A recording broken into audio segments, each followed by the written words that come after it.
Now we're going to get into some TV shows. This week in TV shows, we have a whole helping worth of Walking Dead, twice actually. Then we have a new anime series for a DC franchise that should have died a little while ago, but we'll talk about that. And then we also have HBO Max, now Max, really trying to make money. We're going to talk about that in depth as well.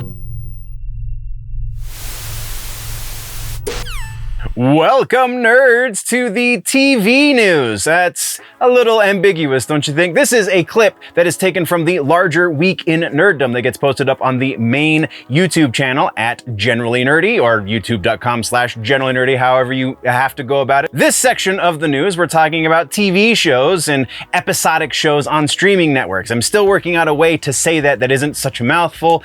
Either way, it's going to be TV shows, right? That's how this works. And so let's just get into it, shall we? So let's just jump right into the follow-ups and corrections. First things first, we have The Boys. We now know for sure that it will not be releasing anytime soon. The WGA strike has affected the release date because they need to do some ADR, additional dialogue required. The ADR is kind of a thing that is necessary in most instances when you're doing productions of this caliber, I guess you could say.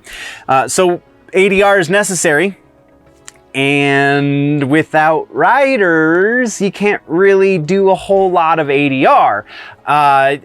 Theoretically, assuming the ADR was only because of technical issues, then they should be all right. But it sounds like they need to drop in some lines of dialogue to further explain points that are kind of maybe muddy, or they didn't really get the point across with the currently existing dialogue, so they have to add things to it, which happens fairly regularly. This is not a surprising thing by any stretch. The sucky thing about it, though, is it's pushing back the release. It was supposed to release because that's the way they've done it previously with all the other 3 seasons.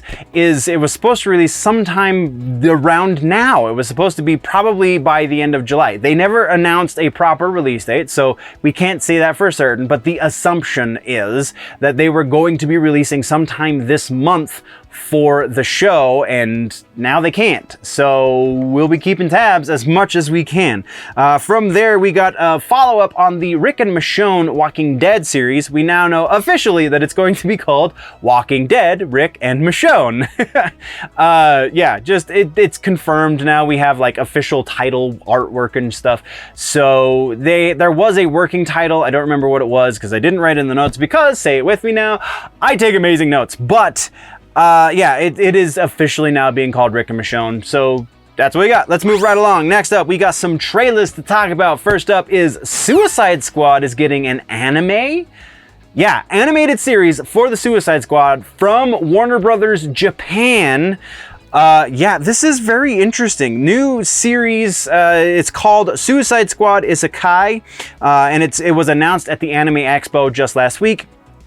And this trailer honestly makes me almost intrigued by the Suicide Squad again. The last time I really cared about Suicide Squad was Forever Evil, and that was for other reasons. This is maybe going to breathe new life into a book series or a comic book group that is started to lose its luster in recent years because of very big glaring reasons, like the video game. Or no, actually the video game might be all right, but it keeps getting pushed back.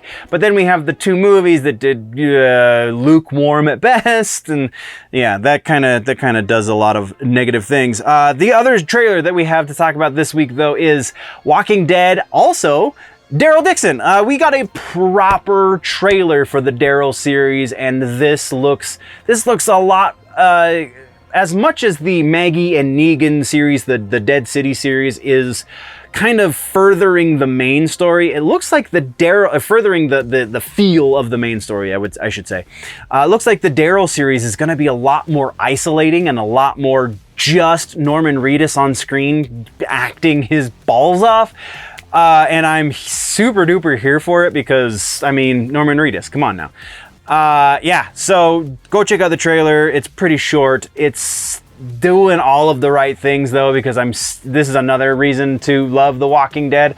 That's all we got without me gushing too much. Let's move right along. Let's get into some regular ass news. We got a couple of things here. First up is the big one, and that is Max selling its properties to Netflix.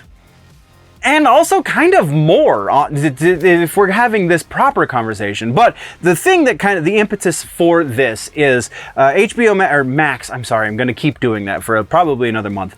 But Max has just signed a contract with Netflix that releases Insecure, 6 Feet Under, Band of Brothers, The Pacific, and True Blood, kind of, to also air on Netflix. This is not an exclusivity contract, so they're not only going to be on Netflix.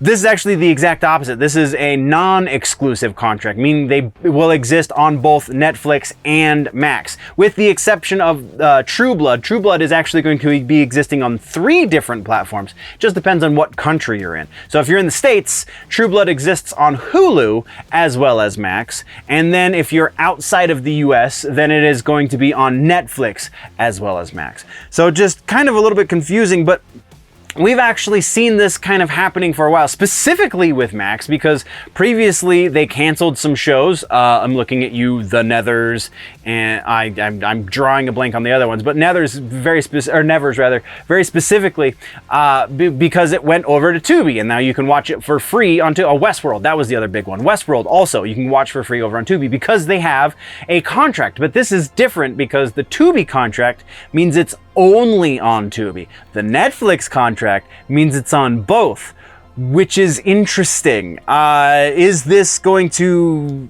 be the way of the future? We're going to see see shows be exclusive on other streaming platforms, and then after a certain length of time, they sign a non-exclusive contract with another co-streamer. I mean, that could be a way to make money, man. We'll see. I mean, I think the sign of the times will be when Netflix finally breaks down and does such things, because they have a lot of IPs that a lot of people like that I think they could make money on if they were on other streaming platforms. So then the question becomes, will there be a new streaming platform that only exists on these exclusive contracts, or however you want to phrase that? It's a very interesting thing. We're definitely going to continue this conversation going forward, but right now that's what we got. So let's move to our next piece, and the next piece is a new series starring Kevin Bacon, which is random to say, but it's called The Bondsman. It's a new horror action series that is going to be, Kevin Bacon is going to be an undead bounty hunter. Yeah, okay. And apparently we'll also have musical elements, so they're gonna sing songs on top of it. All of these things are very strange. I'm just saying, all of these things are very weird, and I'm very intrigued by them. It is going to be headed to Amazon Prime, and it is produced, and this is adding to the intrigue, production from Blumhouse TV as well as CrimeThink TV. So, yeah. What?